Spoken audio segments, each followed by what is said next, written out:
Sem Agata Tomažič in menda dobro pišem potopise. To je eden od razlogov, zakaj sem si izbrala za snemanje prispevka Tole mesto v knjižnici, in sicer police z turističnimi vodniki in potopisi. Vendar to ni edini razlog. Glavni je pravzaprav ta, da takih kotičkov, kot je tale za mano, ne bo več. Oziroma vsaj v prihodnosti ne bojo več tako dobro založeni. V svojem prispevku bom namreč predstavila tezo in jo podkrepila s 3 argumenti, zakaj bodo potopisi v bližnji prihodnosti izumrli in zakaj si to tudi zaslužijo. Pa pojdimo po vrsti. Prvič, potopisi oziroma potopisni žanr so tesno povezani z eno danes najmanj čislanih, da ne rečem kar najbolj osovraženih gospodarskih panog, in to je turizem. Ja, vem. Takoj boste oporekali, da potopisci pa vendarle niso navadni turisti, da so v bistvu pustolovci, kar je ena od bolj žlahtnih oblik človeka, homo movens. Ampak vas bom hitro postavila na laž. Ne le, da turizem, tudi množični in potopisi, da se ne izključujejo, ampak da pravzaprav lahko vam navedem primera 2 potopisov, ki sta nastajala kot produkta turizma. Prvi je knjiga Lanzarote izpod peresa francoskega pisatelja Michela Houellebecqa, ki se je podal na ta otok v Kanarskem arhipelagu pravzaprav v organiziranem turističnem paketu in potem v knjigi, ki je sicer zelo zabavna, analiziral svoje sopotnike. Drugi del oziroma drugi tak primer pa je meni še bolj ljub esej, bi lahko rekla, Davida Fosterja Wallacea. V slovenskem prevodu se njegov naslov glasi Domnevno zabavna stvar, ki je nikdar več ne bom ponovil, in je šla v zbirki Voda in drugi eseji. Gre pa za tekst, ki je bil pravzaprav naročen, in sicer ga je naročila revija Vanity Fair, in David Foster Wallace se je podal na križarjenje. To je ena od najbolj zloglasnih oblik množičnega turizma, ki si po mojem mnenju zasluži takojšnjo prepoved. Ampak on je to v 90-ih letih naredil. Nastal je zelo zabaven tekst o tem, kako on pluje po Karibskem morju s tisoči svojih rojakov, ki bivajo v trebuhu te ladje, in organizator potovanja si jih seveda prizadevajo v tem trebuhu čim dlje obdržati.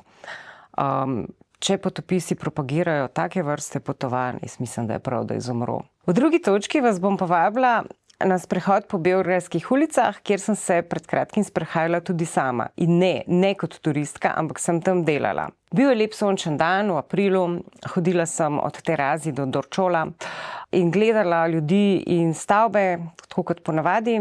In kar naenkrat sem se zavedla, da sem v bistvu v zadnjih 10 minutah se sprehodila mimo stavb s 3 napisi, kjer pisalo je Politika Ekspres, Novosti in Borba, in to v cirilici. In to je vse, kar je od teh napisov oziroma od teh stavb ostalo, se pravi od teh časopisov, ki so bili nekdaj ugledni časopisi, danes so samo še stavbe, bolj ali manj razpadajoče. In takrat se mi je v bistvu posvetilo, ja, potopisi so bili pravzaprav neločljivo povezani z vzponom tiskanih medijev. Tiskanim medijem je pripadalo 20. stoletje. In takrat so izhajale reportaže oziroma potopisi, lahko rečemo, pospremljene z celostranskimi fotografijami, ki so zame še danes neločljiv del dobre reportaže oziroma dobrega potopisa. Omenila bi pa še en meni zelo ljub primer, ki je še starejši, iz 19. stoletja, ko so tiskani mediji šele začenjali svoj vzpon. In to je ena zabavna meta zgodba o tem, kako se Henry Morton Stanley, valižanski novinar in tudi sam pustolovec, poda po sledeh Davida Livingstona, škotskega zdravnika in pustolovca, ki je v Afriki sekljal po povirju Nila in potem, kot vemo, tudi odkril Viktorijine slapove. Vmes je bil pa izgubljen in Stanley je o tem priobčal redne zapise za časopis New York Herald. Ena taka zabavna meta zgodba se mi zdi. Ampak, kot vemo, tiskani mediji so danes stvar preteklosti, berejo jih le še redki, tako kot je branje nasploh stvar za izbrance. Danes imamo Instagram, danes imamo storije in tudi kmalu potopisov ne bo več.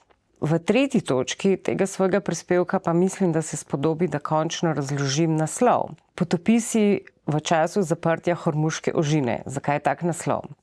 Potopisi v nasprotju z poslovjem si ne morejo privoščiti, da bi se poljubno pomikali po časovni premici in da bi šli v preteklost in v prihodnost, mogoče celo. Potopisi so z večine kar trdo zagozdeni v sedanjosti. In ta je, kakršno je. Ni najbolj rožnata, svetovni red, ki smo ga vajeni bili zadnjih nekaj desetletij, v katerem smo dokaj udobno živeli, se pred našimi očmi sesuva in to nepovratno. Hormuška ožina, kot rečeno, se zapira in odpira, posledice so višanje cen goriva, kar bržčas pomeni, da se to ne bo kratkem končalo, ampak bo to vplivalo tudi na premike naša potovanja bojo postajala krajša in bližja. Tako da bo menda v teh časih, ko potovanja postajajo če dalje bolj negotova, se bo ponovilo vprašanje, ki sem se ga zastavila pred nekaj leti, namreč ali je razpravljati o potopisnem žanru v času zaprtja Hormuške ožine nekaj podobnega kot predavati zapornikom o pisanju potopisa. To se mi je namreč primerilo, ko sem bila povabljena k sodelovanju v imenitnem projektu Vključuj in aktiviraj, v okviru katerega so slovenski književniki in književnice poskušali navdušiti ljudi na prestajanju zaporne kazni, da bi se lotili branja in tudi kreativnega pisanja. In ko sem zvedela, k čemu me vabijo in s čim, s knjigo potopisov Zakaj potujete take dežele, ki je med drugim dobila tudi nagrado s čudovitim imenom Krilata želva, sem bila ob tem povabilu kar malo zgrožena in sem odgovorila pa, a se vi norčujete, ne morem jaz priti tja med zapornike in jim prodajati te svoje potopise, medtem ko oni so zaprti, oni ne morejo nikamor. Ampak odgovor je bil precej moder in mislim, da se je tudi izkazal za kar pravilnega. Glasil se je pa ne. To je idealen čas, da premislijo svoje dotedanje poti in si mogoče zamislijo tudi naslednje. Sicer so zaprti, ampak nihčem ne more vzeti sanjanja. In mogoče je to pot, na katero se podajamo. Da se bo zgodilo to, da bomo spet začeli potovati tako blizu kot Fran Erjavec. Kajti on, kot vemo, se je v svojem legendarnem potopisu podal nič manj kot iz Ljubljane v Šiško. To je sicer satirična oblika, s tem se je hotel posmehniti s številnim potopisom oziroma tem zapisom v tem žanru v časopisju tistega časa. Ampak mogoče o tem ni nič slabega. Mogoče je res to pot, na katero se podajamo, mogoče bo krog se sklenil in potopisi se bojo vrnili na svoje izhodišče.